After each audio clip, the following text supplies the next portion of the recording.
Yumi. Os amigos combinaram de se encontrarem às 7h30 da manhã do dia seguinte, na esquina da escola de Pedro, que ficava nas proximidades do endereço que tinha no cartão. Pedro já estava aguardando desde umas 7h10, até que Ana e Henrique apareceram em seu campo de visão. Ele ainda estava na dúvida se o que havia acontecido era realidade ou um enorme emaranhado de sonhos loucos. Isso porque a memória era vívida, como se fosse mais real do que a própria realidade.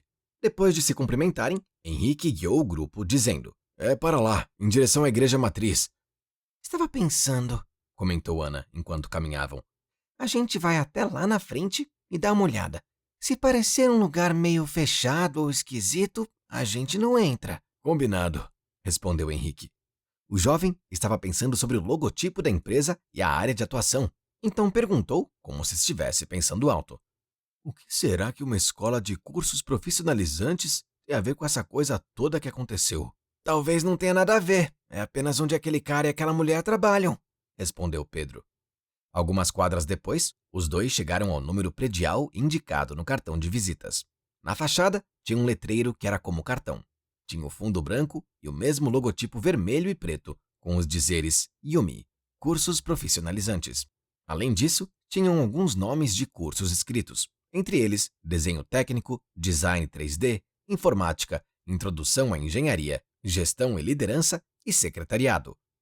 "Um ponto positivo", disse Ana. "A entrada é de vidro e dá para ver lá dentro." De fato, as portas eram de vidro e era possível ver algumas cadeiras na recepção e um balcão com alguém sentado atrás dele.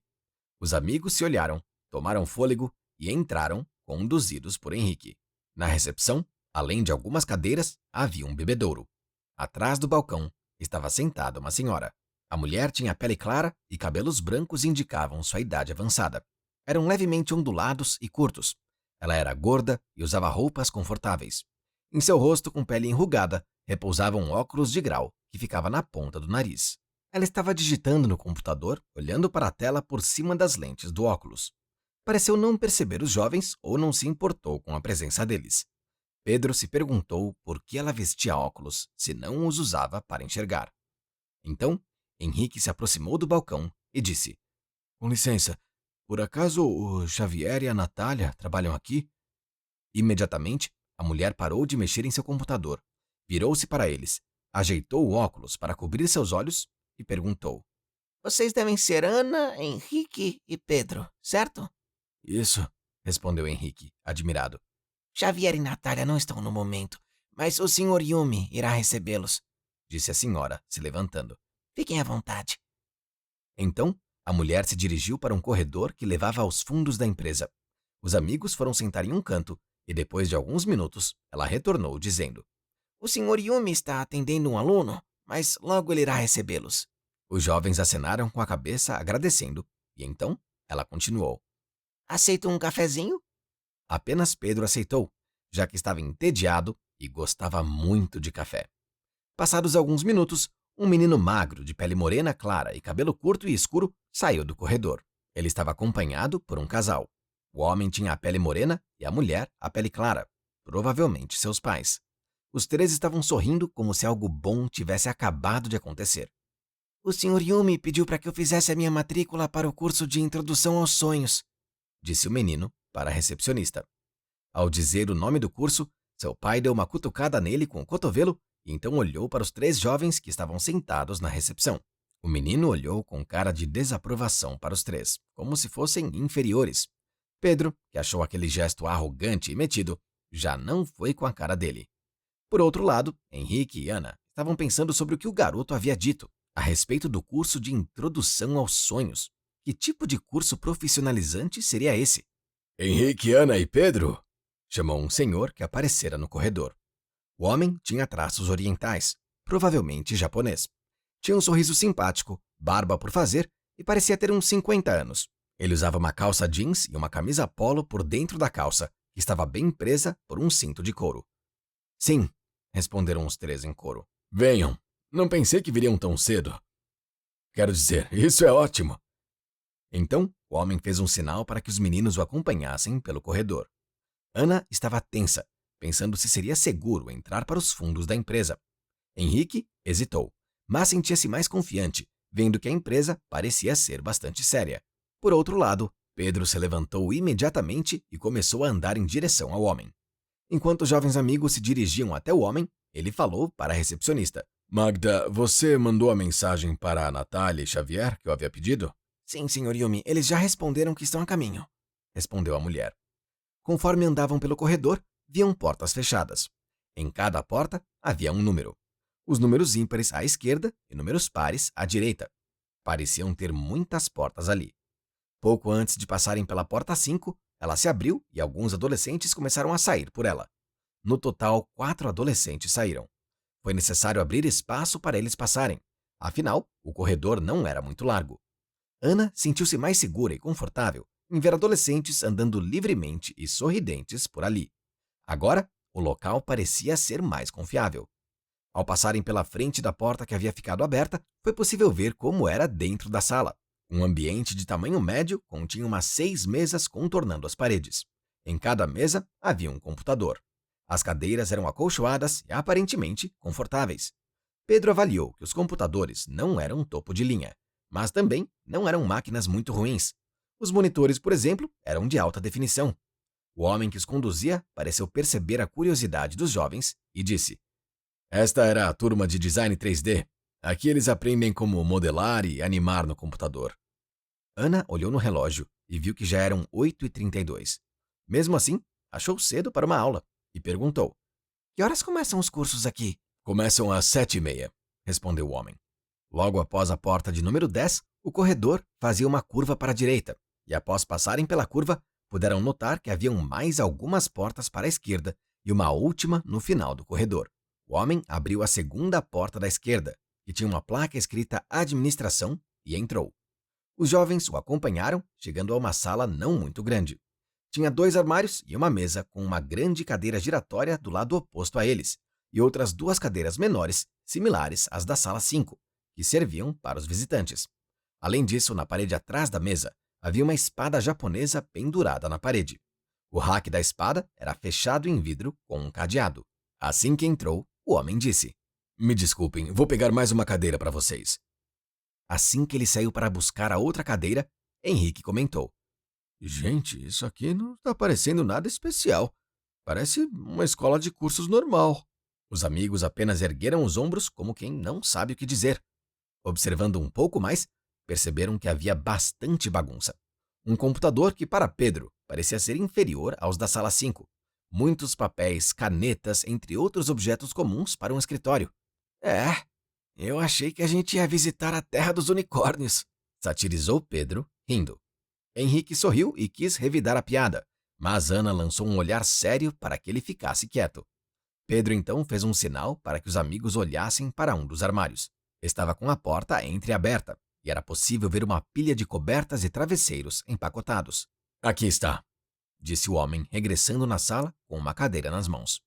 Após posicioná-la, completou: Sente-se, por favor. Dirigindo-se para o outro lado da mesa, para sentar na cadeira maior, apresentou-se. Acredito que ainda não fomos apresentados. Eu sou o Sr. Yumi. Eu sou Ana, disse a garota. Acredito que ele já sabe os nossos nomes, disse Henrique. É verdade, disse o Sr. Yumi. Só não sei quem de vocês é o Henrique e quem é o Pedro. Eu sou Henrique, respondeu o jovem. Pedro apenas ergueu as mãos, sugerindo que não precisaria se apresentar. Me desculpem o meu jeito, eu não costumo conversar com recém-despertos sem a presença de seus tutores. Vocês são um caso especial. Os 3 amigos começaram a se sentir perdidos. O que significaria ser um recém-desperto? O que são tutores neste contexto? Por que eles eram especiais? Então, continuou o Sr. Yumi, até que Xavier e Natália cheguem, vocês querem fazer alguma pergunta? Para Pedro, ter sido chamado de especial despertou algo nele. De maneira geral, seus pais o elogiavam muito e até algumas pessoas falavam que ele era muito inteligente. Mas ouvir um estranho falando que ele era especial fez ele se sentir muito especial. Os 3 pensavam por onde começar. Cada um tinha muitas dúvidas, mas ao mesmo tempo não sabiam como formulá-las. Na realidade, Pedro já tinha pensado em algumas perguntas no dia anterior, mas estava primeiro querendo saber se podia confiar nesse tal Yumi. Henrique, então, tentou uma abordagem simples. Perguntou: Quem é esse tal Wellington? O Sr. Yumi fez uma expressão de susto e demorou para abrir a boca. Ana ficou preocupada. Será que ele não sabia sobre o palhaço? Será que não deveriam ter perguntado sobre o assunto? Finalmente, o homem começou a responder. Ah, bem, Wellington é um desperto que já vinha causando alguns problemas aqui na região. O Sr. Yumi gaguejava enquanto tentava formular sua resposta. Veja, ele veio de Curitiba e andou aprontando com outros adormecidos como vocês. O que você quer dizer com adormecidos? Indagou Ana, aproveitando a oportunidade. O homem suou frio e esquivou-se, dizendo: Acho melhor deixar isso para os seus tutores. Eles são as pessoas certas para lhes explicar. A pergunta de Ana estava borbulhando na cabeça de Pedro também. Então, ele esperava uma resposta. Por isso, ficou extremamente frustrado com a falta de uma resposta decente. Se não pode responder nossas perguntas, por que pediu para as fazermos? Indagou o menino, um pouco alterado. Calma, Pedro, disse Ana com um tom amigável. Voltando-se para Yumi, perguntou: O que e quem são esses tutores? Tutores são pessoas responsáveis por ajudar vocês até que terminem o curso de introdução aos sonhos. Geralmente são os próprios pais dos alunos. Yumi ergueu as sobrancelhas e respirou, marcando um momento tenso de sua fala. Como ninguém da família de vocês é desperto, os guardiões Xavier e Natália farão esse papel. Enquanto Yumi falava, Henrique pensou em uma pergunta que provavelmente o homem poderia responder, e assim que foi possível, perguntou: Você pode nos explicar o que é essa empresa? Finalmente, o Sr. Yumi relaxou e começou a responder, sorridente. Somos uma escola de cursos profissionalizantes, disse o Sr. Yumi, estufando o peito. Temos vários tipos de cursos para preparar jovens como vocês para o futuro. Alguns destes jovens são especiais e podem fazer um curso chamado de Introdução ao Sonho. É por isso que vocês estão aqui hoje. Eu quero saber, o Salamandra existe de verdade ou não? Perguntou Pedro, quebrando completamente a lógica da conversa. Ouvindo isso, o Sr. Yumi ficou pálido e imóvel. Começou a gaguejar alguma coisa incompreensível. Pelo visto, Pedro havia feito uma pergunta muito importante. Infelizmente, neste momento, alguém bateu à porta e o Sr. Yumi gritou: Pode entrar! Relaxando seu corpo na cadeira e oferecendo um sorriso de alívio. Quando a porta se abriu, entrou o casal que no dia anterior haviam feito convite para esta conversa. Eles estavam felizes e cumprimentaram todos na sala com um aperto de mão. Vocês querem que eu pegue uma cadeira? Perguntou o Sr. Yumi gentilmente para os recém-chegados. Eu estou bem, disse Xavier. O homem parecia cansado e eufórico e começou a falar com o Sr. Yumi. O Gustavo está aguentando as pontas. Estamos no pé do safado. Xavier! Interrompeu Natália, fazendo uma expressão de presta atenção e olhando para os jovens na sala. Ana reparou no óculos esquisito que ela usava. Na primeira vez, ele parecia rosa, mas hoje ela percebeu que, na realidade, era roxo. Para a tristeza deles, o homem se calou. Parecia que ele ia falar coisas importantes e proibidas. Pedro imaginou que esse tal safado poderia ser o Wellington. Como ainda estavam se ajeitando na sala, Henrique se levantou e disse para Natália: Pode se sentar na minha cadeira. Eu também não me importo em ficar em pé. A mulher aceitou, dando um sorriso carinhoso. Então, o Sr. Yumi disse: Os meninos gostariam de saber mais sobre o que significa despertar. Xavier olhou para Natália, como que decidindo quem iria responder. Ela fez um aceno e então o rapaz começou a responder. Bem, o fato de vocês terem tido os mesmos sonhos não é uma mera coincidência. De fato, vocês três estavam juntos naquela noite. O que aconteceu foi um sonho lúcido, ou seja, um sonho onde as pessoas possuem controle sobre o que está acontecendo. É lógico que estavam juntos, pensaram Ana e Henrique. Afinal, estavam na sala da casa de Ana. E quanto aos outros jovens que também estavam lá? Pedro, por outro lado, estava mais aberto às possibilidades. Que lugar seria este que o homem estaria falando? Seria um lugar físico? Será que eles haviam sido teletransportados ou algo assim? As pessoas que conseguem ter esse tipo de controle são chamadas sonhadoras, continuou Xavier. Você é muito brega, Xavier, interrompeu Natália. Qualquer pessoa pode ser uma sonhadora, independente de ser desperta. Xavier virou os olhos e continuou. Outra maneira de chamarmos essas pessoas é por despertos. Eu, Natália e o Sr. Yumi somos despertos há muito tempo. Agora, vocês estão passando pelo processo de despertarem também. Parecia que Xavier iria continuar falando, mas Ana o interrompeu. E como foi que isso aconteceu com a gente? A garota se sentiu mal quando percebeu que havia sido rude, mas não tinha conseguido controlar sua ansiedade. Não sabemos bem ao certo, respondeu Natália. Alguém estava controlando o sonho de vocês. O nome dele é Wellington, o palhaço que vocês viram no sonho. Talvez ele tenha escolhido vocês três por algum motivo específico. Wellington é um sonhador poderoso, acrescentou Xavier. Ele criou todo um contexto para envolver vocês. Pedro continuava curioso e aceitava tudo aquilo com muita facilidade, como se estivesse apenas confirmando uma realidade que já esperava. Já Ana sentia sua cabeça girando e pensava que poderia explodir a qualquer momento. Henrique chegou a pensar se aquilo era uma piada, mas, como todos estavam sérios, pensou melhor e realmente começou a encontrar alguma lógica no que aqueles dois estavam falando. Só nós três vimos ele durante o dia, quando ele tocou a campainha, pensou Henrique em voz alta. Então pode ser isso, respondeu Natália. Olha, por que vocês não nos contam o sonho de vocês? O mais detalhado possível, acrescentou Xavier. Os três amigos se olharam e Ana começou a narrar, começando da hora em que acordou com o alarme, e mais ninguém além dos três amigos acordavam. Henrique acrescentava algumas observações sobre o que ele sentia e suas experiências. Já Pedro acrescentava as partes mais legais que Ana ia deixando de fora.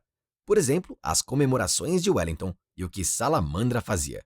Levou um bom tempo para eles contarem tudo, e no final tinham a impressão que haviam esquecido vários detalhes. Agora, é importante que vocês entendam as implicações disto, disse Natália. Afinal, não era para vocês terem tido essa experiência. Despertar alguém para os sonhos lúcidos é algo que só deve ser feito seguindo leis específicas. Natália silenciou e olhou para Xavier, como que sugerindo que ele desse sequência no assunto. Ana percebeu que Natália e Xavier tinham uma conexão muito boa e um relacionamento muito amigável. Imaginou que eles deviam trabalhar juntos há muito tempo. Quando uma pessoa entra em contato com um sonho lúcido mais profundo, como aconteceu com vocês no sábado, esta pessoa começa a manifestar alguns sintomas que, em alguns casos, podem ser perigosos, explicou Xavier. Ana pensou que tipo de sintomas o homem estava se referindo. Afinal, sonho não é doença para ter sintomas. Se um sonho lúcido é um sonho onde se pode ter controle sobre o conteúdo, continuou Xavier, um sonho lúcido profundo te leva a um novo patamar e você consegue ter um controle total, gerando uma série de implicações reais. No caso de vocês, Wellington conseguiu envolver os três dentro do sonho dele. O homem tomou fôlego e então prosseguiu. Portanto, o Ministério autoriza a caráter extraordinário que pessoas que tenham sido despertadas de maneira indevida, como aconteceu com vocês, façam o curso de introdução aos sonhos, passando assim para o segundo despertar. Assim, tanto a pessoa pode se proteger melhor, quanto nós podemos ter uma ação mais direta. Ana pensou, como assim precisaria se proteger? De quê? Será que o homem apareceria em seus sonhos novamente? Afinal, se são apenas sonhos, que mal isso poderia ter? Mesmo que tudo isso fosse verdade, ainda não fazia sentido. Para Henrique, tudo aquilo parecia exacerbante. Depois que apareceu a palavra ministério, ele ligou com o governo, ele começou a se perder ainda mais no assunto. Afinal, ele detestava a política. Ana queria perguntar sobre as implicações que Xavier havia comentado, enquanto Pedro queria perguntar como fazer para controlar os sonhos. Mas foi Henrique o primeiro a abrir a boca. Então quer dizer que o governo está envolvido? Perguntou ele em tom de revolta. Tinha que ser. Não, disse Xavier, na defensiva. Quero dizer, sim, mas um braço especial do governo. Um ministério que a população desconhece e até mesmo a maioria dos políticos não fazem ideia. O presidente é a única autoridade que possui permissão para saber sobre este ministério, mesmo se for uma pessoa adormecida. E por acaso vocês usam o dinheiro dos nossos impostos? Perguntou Henrique. O jovem já ouvia seus pais conversando sobre política desde pequeno. Por isso, ele possuía algumas opiniões fortes, mesmo não gostando do assunto de política. Não, se defendeu Xavier. O ministério tem outros meios para ganhar seu dinheiro. De qualquer maneira, meninos, interrompeu Natália, num tom animador, vocês não precisam se preocupar com isso. O que vocês precisam saber é que existe uma realidade muito maior por trás dos sonhos. E agora, vocês terão que tomar uma decisão. Então, houve um breve momento de silêncio que foi quebrado por Pedro. Decisão? Bem, respondeu Xavier, vocês podem fingir que nada disso aconteceu e continuar seguindo normalmente a vida de vocês. Se qualquer coisa estranha acontecer novamente, vocês devem entrar em contato conosco. Ana ia aproveitar a oportunidade que ele abriu para perguntar sobre as implicações, mas Pedro foi mais rápido. Ou? Perguntou Pedro, curioso. Ou vocês podem fazer um curso de introdução aos sonhos para aprenderem o básico sobre como ter o controle dos sonhos, e então terem o segundo despertar. Quantos despertares existe? Perguntou Pedro. Essa é uma ótima pergunta, Pedro, disse o Sr. Yumi, engajando-se na conversa.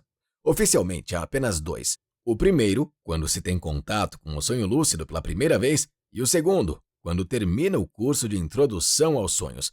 Mas, convenhamos, cada coisa nova que descobrimos, nós despertamos para novas possibilidades. Por isso, aprender é tão mágico. Finalmente, Henrique fez uma pergunta, a mesma que Ana tanto queria fazer. Vocês falaram sobre sintomas e perigos. Que mal um sonho pode causar? Existem todos os tipos de riscos, explicou Xavier. Desde danos à saúde mental, algumas pessoas podem começar a enlouquecer sem saber mais o que é um sonho e o que é realidade, ou ainda terem um transtorno de múltiplas personalidades, acreditando que possuem vidas diferentes, e até mesmo pessoas que passam a viver mais no sonho do que na realidade.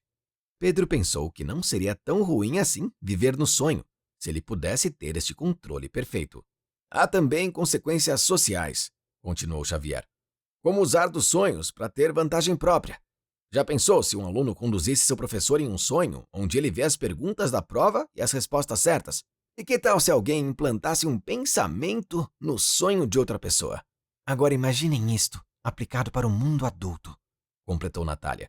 No mercado, das relações, enfim, um verdadeiro caos de jogos injustos poderia acontecer. Até mesmo sentimentos poderiam ser associados durante um sonho para alterar a percepção das pessoas quando acordassem. Existem ainda outros tipos de riscos e perigos, disse Xavier, mas não podemos falar sobre eles antes de começarem o curso. Ana estava muito assustada e preocupada que estas coisas poderiam acontecer. E se este tipo de habilidade caísse nas mãos erradas? Henrique não sentia-se muito inclinado a aceitar a proposta. Então, perguntou. Se a gente não começar o curso, o que seriam coisas estranhas que teríamos que avisar vocês? Bem, um sonho muito real, um sonho lúcido compartilhado, vocês sabem, essas coisas, respondeu Xavier. Não se preocupem tanto com isso, acalmou Natália.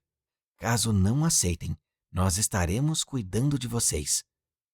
A voz doce de Natália parecia sempre trazer conforto para os jovens. Henrique, em especial, sentiu-se mais seguro quando ela disse isso. Ana aproveitou a oportunidade para fazer uma pergunta que vinha martelando em sua cabeça. Como assim cuidar? Como vocês sabiam sobre nossos sonhos e até mesmo nossos nomes? Houve um silêncio da parte dos 3 adultos. Xavier chegou a coçar a cabeça, mas foi Natália quem respondeu. Nosso trabalho, meu e do Xavier, é guardar os sonhos. Enquanto as pessoas dormem, nós sabemos quando alguém está tendo um sonho lúcido. Por mais que o Wellington seja muito poderoso e estava o tempo todo mantendo o controle para nós não interferirmos, conseguimos assistir algumas partes do sonho. Então vocês sabem o que a gente sonhou? Perguntou a garota. Em partes, respondeu Xavier. E como não vimos vocês lá? Perguntou Pedro. Pedro, não fique bravo comigo, disse Xavier. Por mais que eu queira responder todas as suas perguntas, levariam horas explicando a estrutura dos sonhos para poder responder como é que nós trabalhamos e como pudemos ver o sonho de vocês. Não vou poder responder essa pergunta agora, mas não se preocupem, vocês aprenderão tudo isso durante o curso. Pedro ficou um pouco frustrado por não receber sua resposta, mas compreendeu a boa intenção do homem. Que tal se focarmos nos aspectos práticos? Interviu Yumi. O mais difícil para fazerem este curso é conseguirem as autorizações especiais do Ministério dos Sonhos. O homem reclinou-se então sobre a mesa, parecendo querer estar mais próximo, e continuou. Para a felicidade de vocês, eu já recebi as autorizações de vocês. Agora é só fazerem a matrícula. Recomendamos que vocês sigam com o curso, disse Xavier em tom de aconselhamento. Mas a palavra final é de vocês. Finalmente, tudo fez sentido. Henrique entendeu que tudo isso era uma estratégia de venda para convencer eles a pagarem caro por um curso qualquer. E quanto é que teremos que pagar? Perguntou o jovem. O senhor Yumi tomou fôlego para responder, mas Xavier interrompeu. Há um valor no curso, sim, mas o Ministério possui uma verba para situações inesperadas como a de vocês. Portanto, vocês não precisam se preocupar em pagar. Yumi olhou para Xavier, parecendo surpreso, mas em seguida abriu um grande sorriso e olhou esperançoso para os jovens. Se o senhor nos permite, disse Xavier para o senhor Yumi, gostaríamos de conversar com os jovens a sós. É claro, respondeu o senhor Yumi, que se levantou e saiu da sala, deixando-os a sós. Xavier se dirigiu para o outro lado da mesa para ganhar espaço na sala. Olhou para os jovens e disse: O que vou falar agora é muito importante. Independente da decisão de vocês, vocês não podem contar nada sobre o sonho que tiveram para ninguém que seja adormecido. Adormecidos seriam as pessoas que ainda não fizeram o curso? Perguntou Pedro. Não exatamente, respondeu Xavier, mas pode usar esse critério. O bom é que vocês não conversem com ninguém sobre o assunto. Além disso, caso conversem entre si, tenham certeza que ninguém está os ouvindo. Ao falar isso, Xavier se sentou na cadeira do Sr. Yumi e continuou. Existem leis, das quais terão conhecimento se fizerem o curso. Estas leis servem para proteger todas as pessoas, tanto os despertos quanto os adormecidos, principalmente os adormecidos, frisou ele. Gente, interferiu Natália. Pela primeira vez, a mulher estava séria. Isso que o Xavier está falando é muito sério. Não estamos pedindo que mintam para seus pais ou amigos. Estamos pedindo que os protejam. E como faríamos um curso sem nossos pais ficarem sabendo? Perguntou Ana, preocupada em ter que mentir para seus pais. Quando estiverem matriculados no curso de Introdução aos Sonhos, vocês ganharão a matrícula em qualquer um dos outros cursos da escola que desejarem. Esta poderá ser a desculpa, respondeu Xavier. Vocês podem falar que ganharam a bolsa do curso, o que é uma verdade, disse Natália. O silêncio reinou por alguns instantes. Ainda haviam perguntas, mas parecia claro que as respostas dependeriam de eles aceitarem se matricular neste curso. Ana, então, queria um espaço para poder pensar a respeito de toda esta conversa. Está bem. A menos que tenham mais alguma coisa para nos falar, acho que precisamos pensar sobre isso, disse Ana, se levantando. Pedro também se levantou. Enquanto Henrique apenas se virou distraído para sair, Pedro fitou Xavier. A maneira como o homem falava inspirava confiança no garoto. Além disso, Xavier parecia ser muito seguro de si e parecia ser uma pessoa poderosa, exatamente como Pedro gostaria de se tornar.